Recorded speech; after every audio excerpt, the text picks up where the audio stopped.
Huwag mong takpan. Ayun na. Hindi.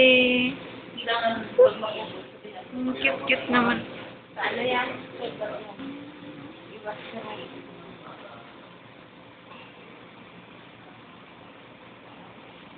Hindi naman din to. Wala pa siyang masip-sip eh. Vitamin pa yun. Kasi sa'yo. parang tubig pa lang. Yun yung pinaka-vitamin.